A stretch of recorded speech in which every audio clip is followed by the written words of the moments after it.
¿no? También me gustaría hacer otra precisión.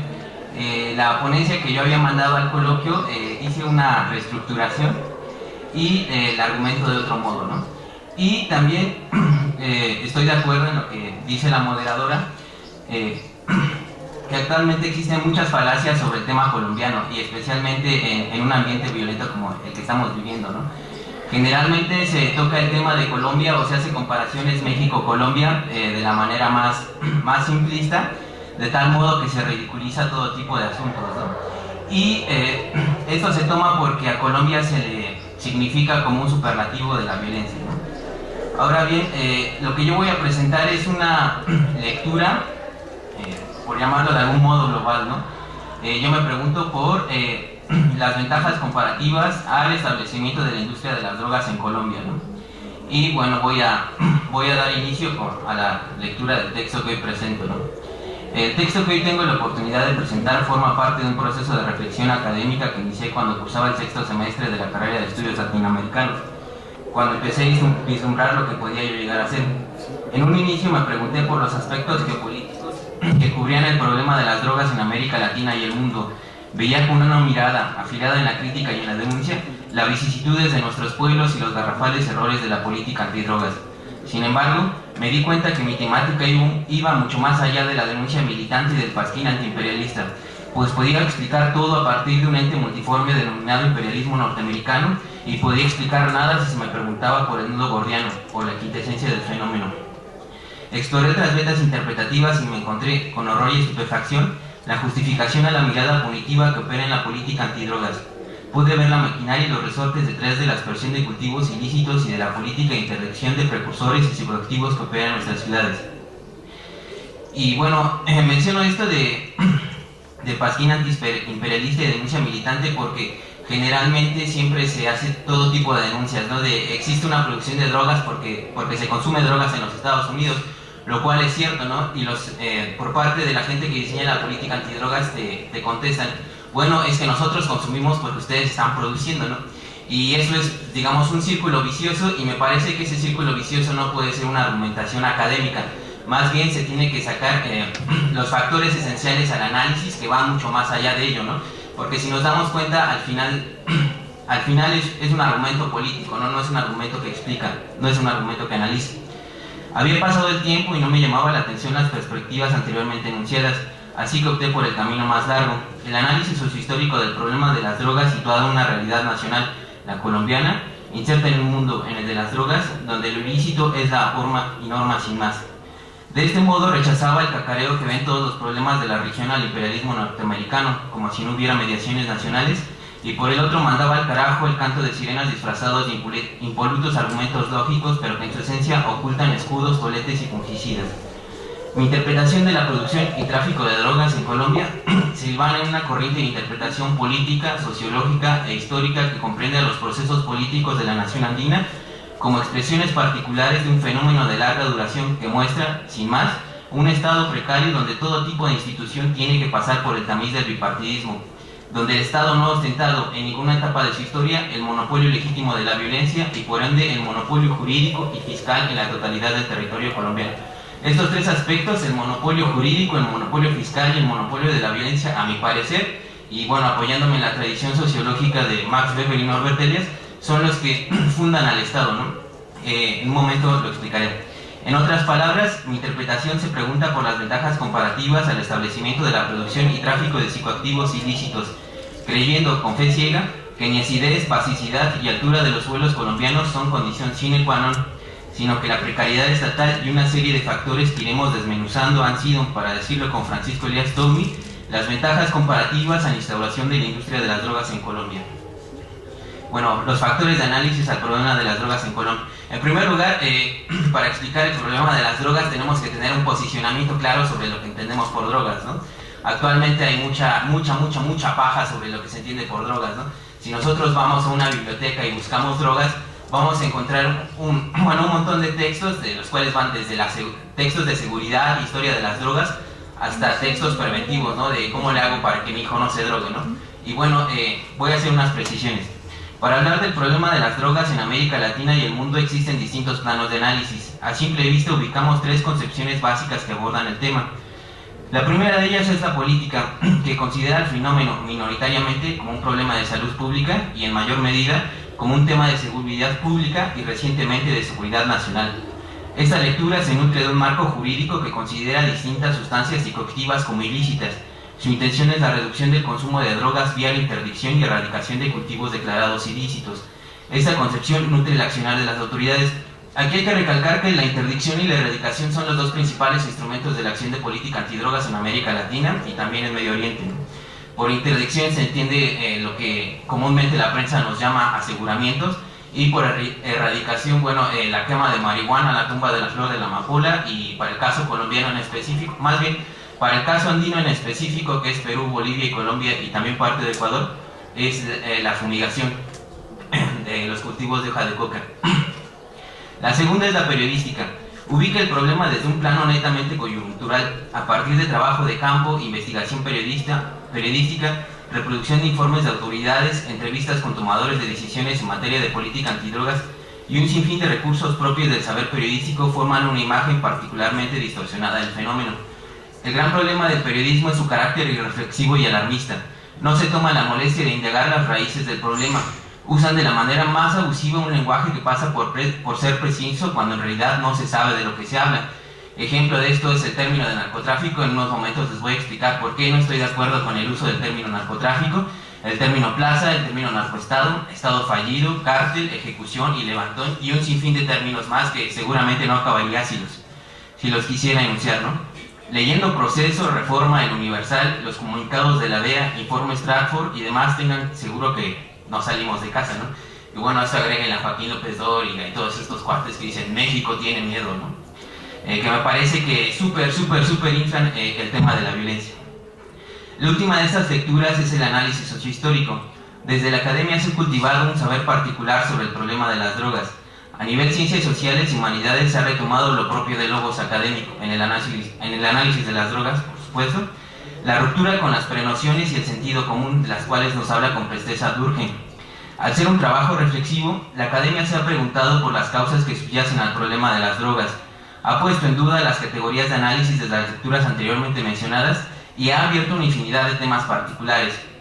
Es así que tenemos obras tan minuciosas como la medición de precios de cocaína al detalle desde la economía, realizado por Peter Reuter, hasta la monumental Historia General de las Drogas en 3 tomos, del brillante historiador lusitano Antonio Escotado, sin olvidar los innovadores análisis realizados por gente del IEPRI, de la Universidad Nacional de Colombia. Al estar en un espacio académico, trataré de hacer una lectura digna de ese nombre. En primer lugar, debemos ubicar la especificidad del término de drogas y su lectura policial de narcótico y por ende de narcotráfico.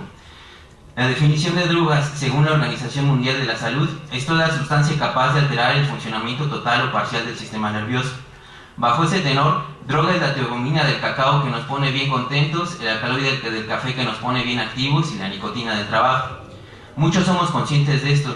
Sin embargo, en México, a nivel viandante, se tiene la idea de que drogas son aquellas sustancias inductoras a la ebriedad catalogadas como ilícitas. Se piensa en el activo o en las changas, en el punto o piedra, en la raya y en el tren y un sinfín de sustancias más. Se engloba en la categoría de narcotráfico toda actividad relacionada con el mundo de las drogas, desde la producción, el tráfico, la distribución y su consumo y su correlato jurídico, ¿no? Esa producción, tráfico, distribución y consumo obviamente están penadas por las leyes, ¿no?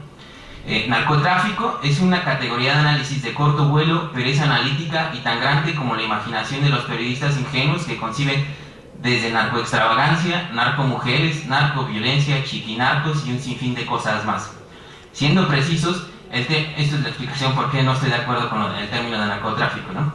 Siendo precisos, el término de narco solo aplica a aquellas sustancias y actividades que secundan a los opiáceos, es decir, a los derivados de la flor de la amapola.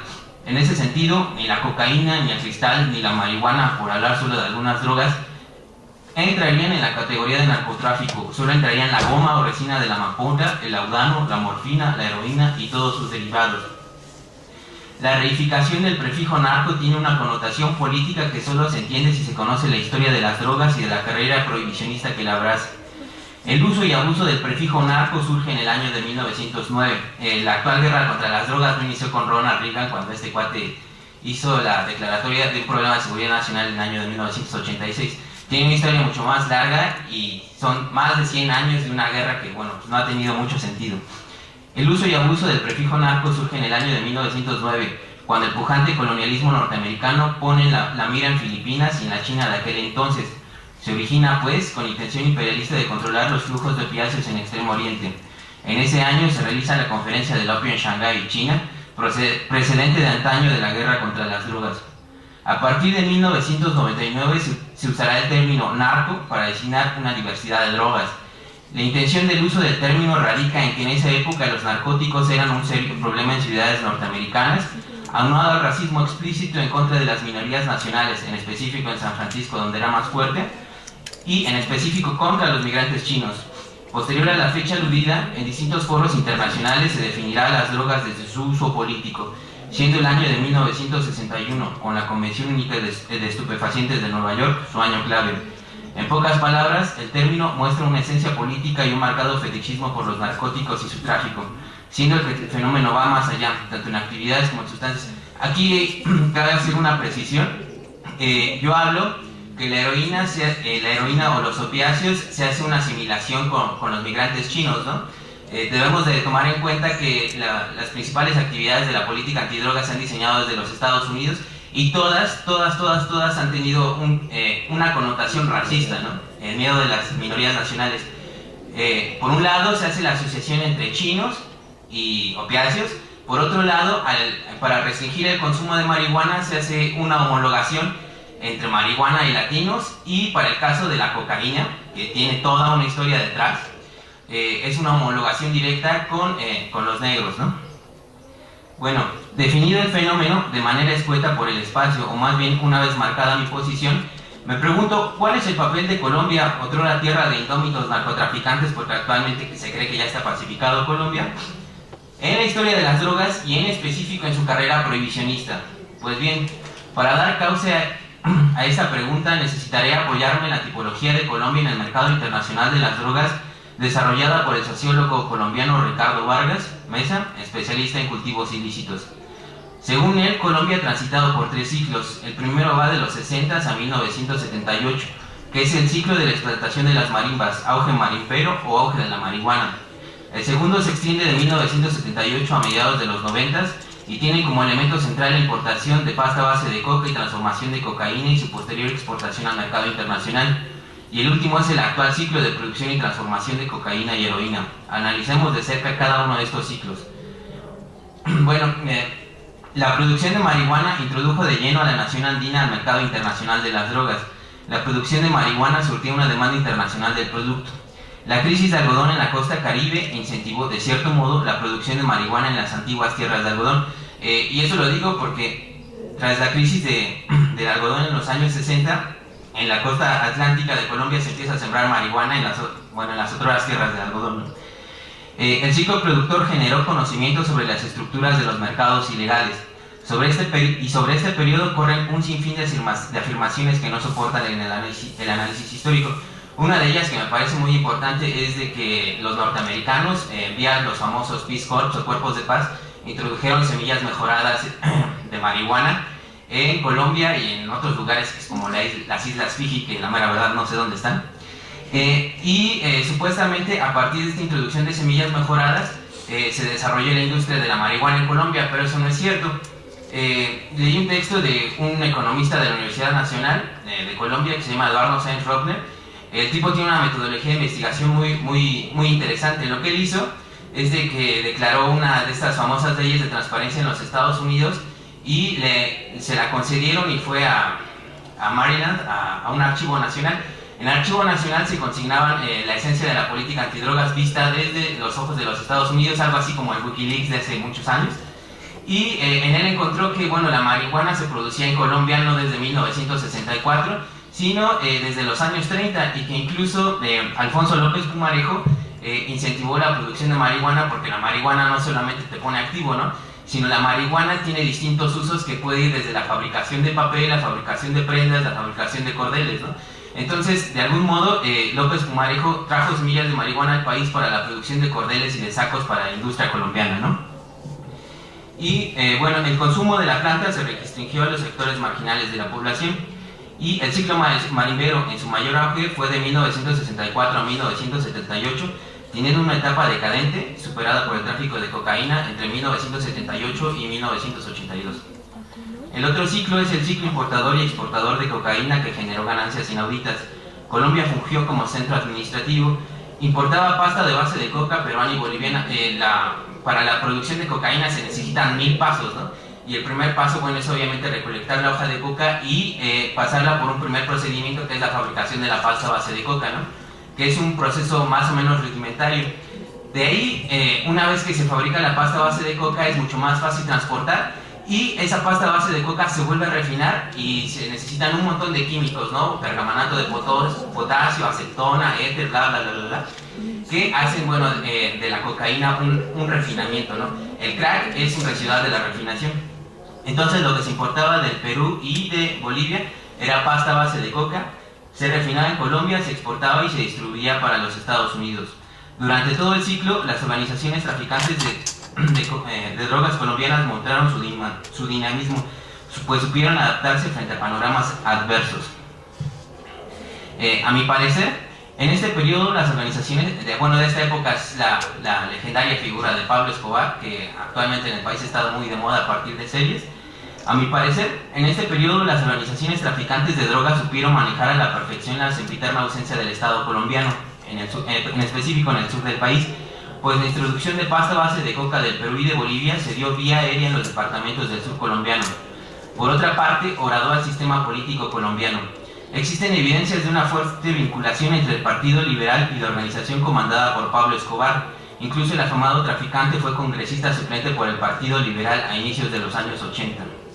Por otra parte, los traficantes de droga, en contubernio con las rancias élites regionales, desmontaron la oposición electoral colombiana, en específico la Unión Patriótica, pero bueno, otras fuerzas electorales no se quedaron al margen, organización que sufrió un aniquilamiento sistemático de cuadros, incluso el del candidato presidencial Jaime Pardo Leal, que fue asesinado a manos de grupos paramilitares.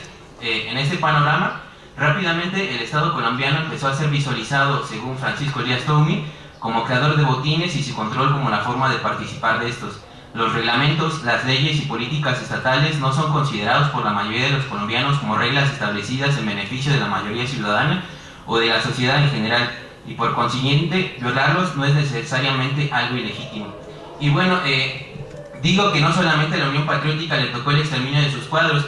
El M-19, una guerrilla de aquellos años, entró en un proceso de negociación, ¿no? Y su dirigente máximo, o bueno, su dirigente de aquel entonces era Carlos Pizarro.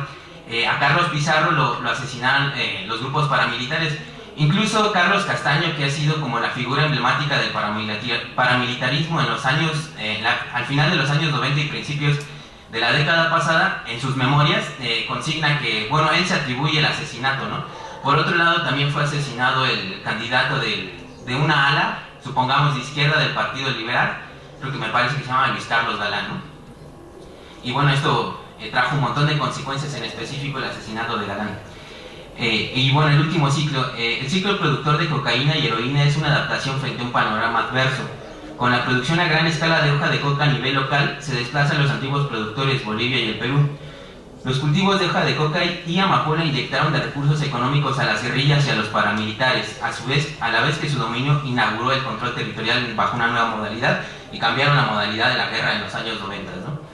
El dinero de las drogas permitió a las FARC un estrepitoso crecimiento en su poder de fuego y en el número de acciones emprendidas. Así lo atestigua su desdoblamiento de frentes y los numerosos reveses de las Fuerzas Armadas, ¿no?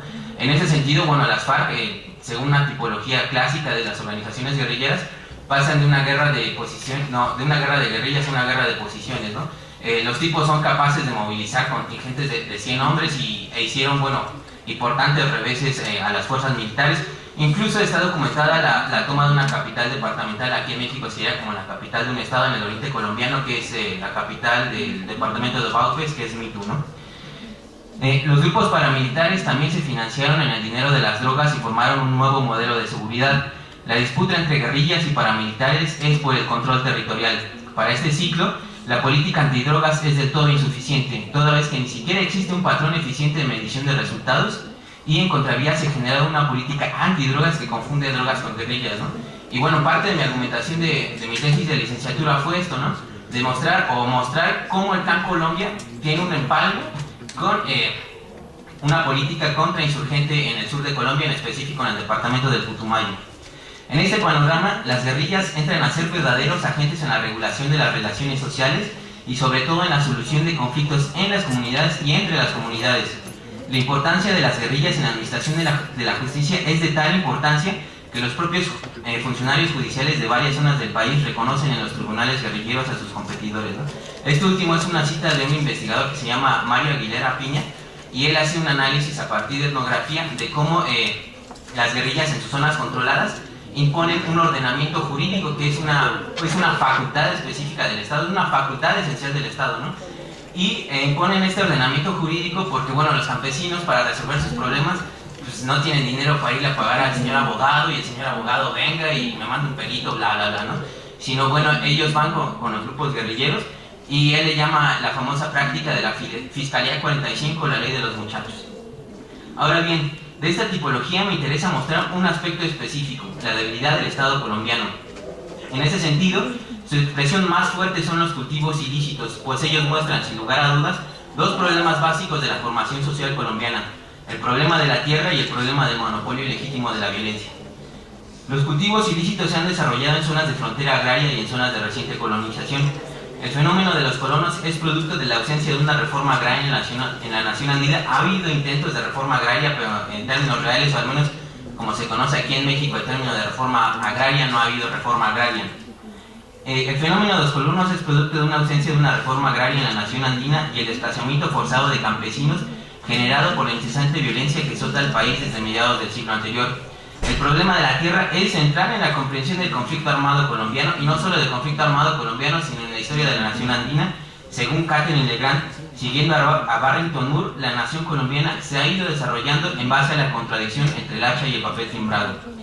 Al estar en zonas de reciente colonización, los cultivos ilícitos han sido pieza fundamental en el desarrollo de la economía de las drogas y en las dinámicas que ha seguido el conflicto armado. Tanto organizaciones paramilitares como guerrilla han hecho de los cultivos ilícitos una renta segura capaz de afianzar su proyecto político, porque tienen un proyecto político tanto las guerrillas como los grupos paramilitares.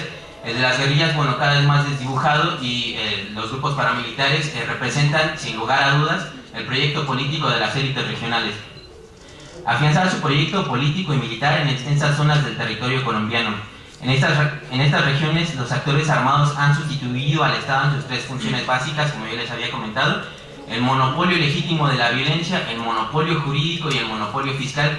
Y bueno, sobre el monopolio fiscal hay distintas prácticas, ¿no?